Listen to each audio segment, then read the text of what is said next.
আসসালামু আলাইকুম রহমতুল্লাহ। আশা করি মহান রব্বুল আলমিন অশেষ দোয়া ইনশাআল্লাহ তাআলা সকলে ভালো এবং সুস্থ আছেন। আমি গুরু রায়হান শাহ আল্লাহ পাকের দোয়া ইনশাআল্লাহ তাআলা ভালো এবং সুস্থ আছে। প্রিয় ভাই বোন, আজকে হামজাত সান্ত্বনা সম্পর্কে আপনাদের সঙ্গে আলোচনা করবো ইনশাআল্লাহ।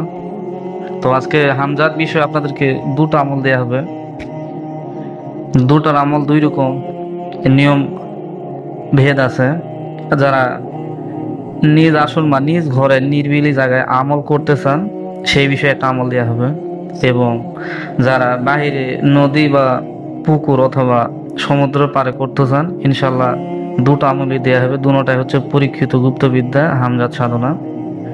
তো ইনশাল্লাহ যারা এই হামজাত সাধনা করতে চান বা হামজাত মূলত কি এই বিষয়ে আপনাদেরকে আমি আজকে ভেঙে বলবো ইনশাল্লাহ। তো হামজাত হচ্ছে প্রত্যেকটা মানুষের সঙ্গে একজন করে কারিন জিন নিযুক্ত থাকে।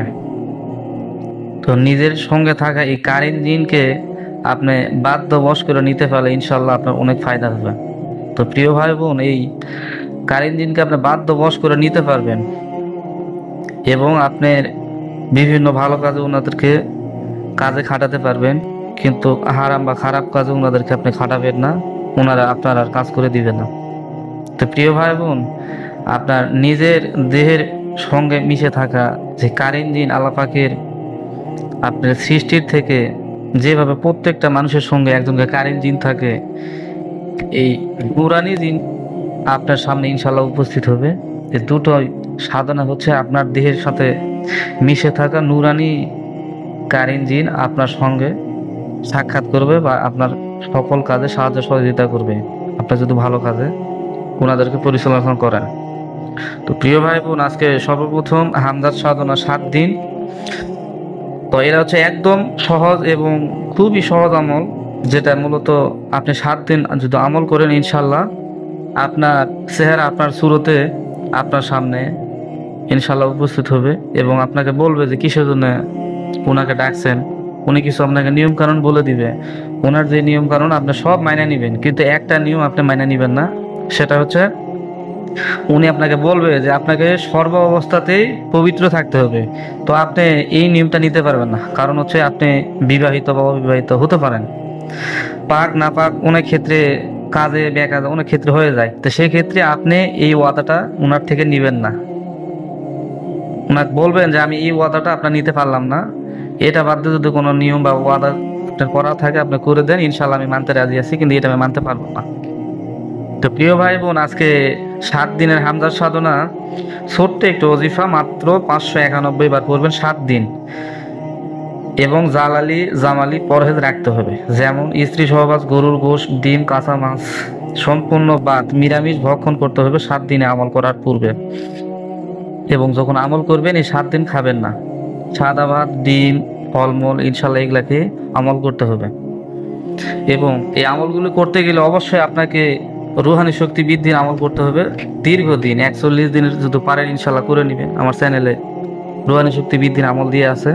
তো প্রিয় ভাই বোন, আমি ভিডিওটা বেশি লং করব না। সর্বপ্রথম হচ্ছে আপনার ডাক নাম যেটা, যেমন একজনের নাম হচ্ছে আলিম। তো ওনার আরো কয়েকটা নাম থাকতে পারে, যেমন ওনার খাতা কলমে বা ভোটার আইডি কার্ডে থাকতে পারে অনেক নাম। আলিম ওনার ভালো নাম, যায় দেখেন দেয়া আছে রফিক বা রহিম। তো প্রিয় ভাই বোন, আপনার গ্রামগঞ্জে বা আশপাশে যে সকলেই যে নাম আপনাকে সর্ব অবস্থাতে ডাকে, আপনি এই নামটুকু সর্বপ্রথম আপনি যায় নামাজে বৈশা সবকিছু আপনি নিয়ম কানুন মেনে যখন বসবেন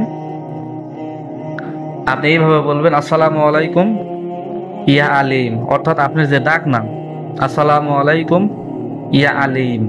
এইভাবে আপনাকে 7 দিন রাত 12টার পরে 591 বার এইভাবে আপনি আমল করবেন।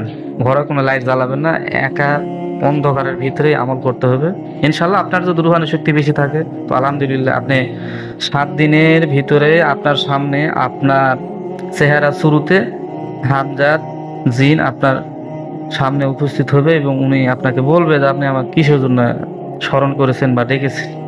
তো আপনি ওনার সমস্ত কিছু বইলে উনি যে নিয়ম কানুন বা ওয়াদাবদ্ধ হবে বা আপনি করবেন সেটা মিটাই নেবেন, কিন্তু একটা জিনিস বাদ দিয়ে আমি পূর্বেই বলে দিয়েছি। তো প্রিয় ভাই বোন, এই হচ্ছে সহজ সরল সাধনা। হামজাত সাধনা 7 দিনের।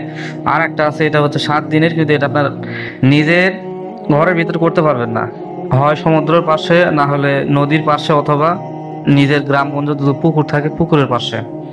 আপনি রাতের 8টা থেকে 9টার ভিতরে এই আমল শুরু করবেন। সর্বপ্রথম আপনি রুহানি শক্তি বৃদ্ধির আমল করে নিয়ে আপনি সকল জালালি জামালি ফরজ রাখবেন, এবং তারপরে আমরা হামজার সাধনার জন্য আপনি রাত্রে 9টা থেকে 10টার মধ্যে আপনি পুকুরের সাইড বা অথবা নদীর সাইড হলে সব সাইডে ভালো হয়, নদীর পাশে গিয়ে আপনি আগে গোসল করে নেবেন পাক পবিত্র হয়ে। নদীর পাশে আপনি জায়নামাজ বিছায় আসন পেতে নেবেন পশ্চিমমুখী হয়ে, এবং নকশা এবং আমল দুটোটা আপনাদেরকে বলে দিতেছি। আল্লাহু সামাদ আপনাকে 7,000 বার পাঠ করতে হবে, আগে পিছে 5 বার দরুদ শরীফ পড়বেন। তওবা তো ইনশাআল্লাহ পড়ে নেবেন 3 বার, 5 বার দরুদ শরীফ আগে পিছে, এবং 7,000 বার আল্লাহু সামাদ আল্লাহু সামাদ। আমি ইনশাআল্লাহ স্ক্রিনে দিয়ে দেবো, আপনাদের বুঝতে যত সুবিধা হয়। এবং এরপরে যে নকশাটুকু দেওয়া হবে, এই নকশা আমি স্ক্রিনে ইনশাআল্লাহ দিয়ে দিতেছি। এই নকশাটুকু আপনি আমল শেষে লিখবেন, লিখে নকশা আপনি নদীতে বা পুকুরে অথবা সমুদ্রে নিক্ষেপ করবেন। এভাবে আপনি 7 দিন আমল করবেন। এর ভিতরে আপনি দেখতে পারবেন যে আপনার পাশ থেকে অনেকেই আপনাকে ডাকাডাকি করতেছে গায়েবী ভাবে, আপনাকে অনেক কিছু বলবে, ডাকবে, আপনি কোনো কথায় কান দিবেন না। আপনি নিজভাবে আপনি আমল করে যাবেন, এবং কোনো কিছুতে আপনি কান না দিয়ে আপনি আমল চালিয়ে যাবেন। ইনশাল্লাহ আপনি 7 দিন পার হওয়ার আগেই দেখবেন যে আপনার চেহারা শুরুতে আপনার সামনে উপস্থিত হবে, এবং আপনি ওনাকে কিছু ওয়াদা আপনাকে নিয়ে নিবে, কিছু নিয়ম কানুন আপনাকে দিয়ে দিবে যে এগুলা করতে হবে, ওগুলা করতে পারবেন না, কিছু নিয়ম কানুন মানবে।